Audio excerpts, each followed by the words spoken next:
जय श्री कृष्णा। राधे राधे। श्री कृष्ण शरणम मम।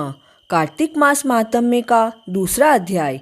श्री कृष्ण भगवान बोले, हे प्रिय, जब उस गुणवती स्त्री को यह पता लगा कि उसके पिता और पति को राक्षस ने मार डाला है तो दुख से व्याकुल हो विलाप करती हुई वह मूर्छित हो गई। होश आने पर जब उसे अपनी स्थिति का ज्ञान हुआ तो हरि माया का ध्यान रखकर वह शांत हुई। उसने अपना बचा जीवन श्री हरि के चरणों में समर्पित करने का संकल्प किया। उसने अपनी सारी गृहस्थी के सामान को बेचकर अपने पति और पिता का श्राद्ध किया और प्रभु के चरणों की भक्ति करते हुए अपना शेष जीवन बिताने लगी। हे प्रिय, मुझे एकादशी और कार्तिक मास अति प्रिय है। जो इनका व्रत करता है वह मुझे अत्यंत प्रिय होता है। कार्तिक मास में तुला राशि पर सूर्य उगने के समय यदि महान पापी भी स्नान कर लेता है तो उसके सभी पापों का नाश करके उसे उत्तम गति देता हूँ। जो प्राणी विधि विधान द्वारा कार्तिक मास करते हैं उनके पुण्यों का अक्षय फल होता है। कार्तिक में प्रातः स्नान, रात्रि जागरण, दीपदान, तुलसी पूजन करते हैं वे मुझे अति प्रिय होते हैं। मैं उनके सभी पाप नष्ट करके उसे सभी वैभव तथा अंत में हरिलोक प्रदान करता हूँ। उन प्राणियों की गणना देवताओं में होती है। रानी, जब गुणवती अपने समस्त जीवन प्रत्येक वर्ष नियम से कार्तिक मास का सेवन करती रही तो अनंत पुण्य उसे सहज ही प्राप्त हुए। मृत्यु होने पर वह सद्गति को प्राप्त हुई।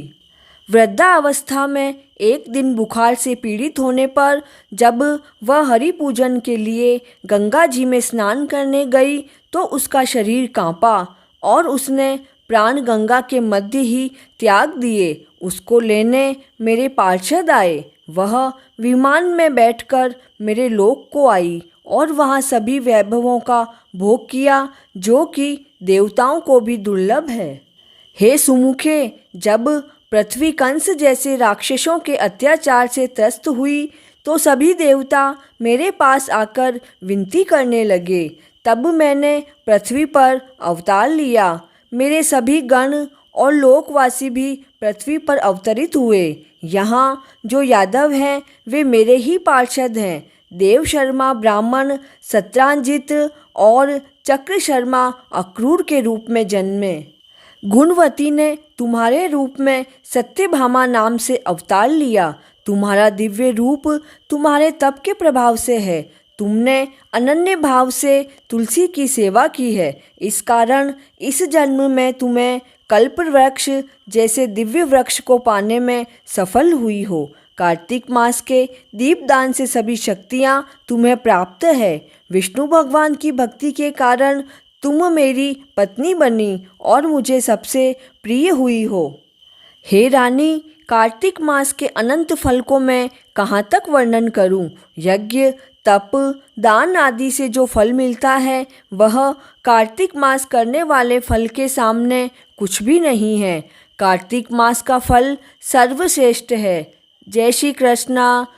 दूसरा अध्याय संपूर्ण हुआ।